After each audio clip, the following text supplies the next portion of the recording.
Social media না, পত্রিকাতে এসছে, এটা আমাদের চোখে পড়েছে। এবং মানে এই সরকার সম্পর্কে একটা আমার মনে হয় আমাদের একটা ধারণা পাওয়া দরকার। এটা কিন্তু রাজনৈতিক সরকার নয়, অন্তর্বর্তীকালীন একটা সরকার। এই সরকারের নেতৃত্বে প্রফেসর মোহাম্মদ ইউনূস একেবারেই দুর্নীতির বিপক্ষের একজন মানুষ। এটা যদি তার নিজের সভার, তার উপদেষ্টা পরিষদের কেউ হন, সেক্ষেত্রেও তিনি বিন্দুমাত্র ছাড় দিতে তিনি রাজি নন। আর আমাদের যে বিধিবদ্ধ আইন, তা তো এখানে ছাড় দেওয়ার কোনো সুযোগ নাই। কিন্তু একটা ব্যাপার আমাদের নিশ্চিত করতে হবে, আমরা যে অভিযোগ করব, অভিযোগ যেন সুনির্দিষ্ট হয়।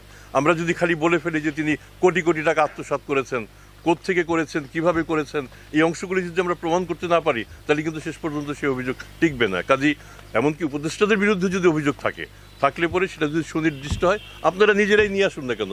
আমি তো মনে করি যে সাংবাদিকরাই হচ্ছে এই সমাজের হুইসেল ব্লোয়ার। আপনারা ব্লো করবেন এবং আমরা সেভাবে আগাবো। আপনারা এটাও লক্ষ্য রাখবেন, আমরা যেন আমাদের কাজটা ঠিকভাবে করি। ঠিকভাবে করতে না পারলে আপনারা এটারও সমালোচনা করবেন।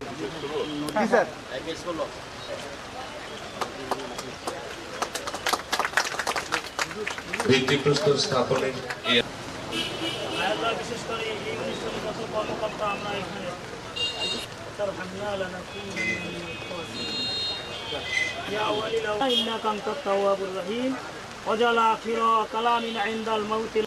এখন সরাসরি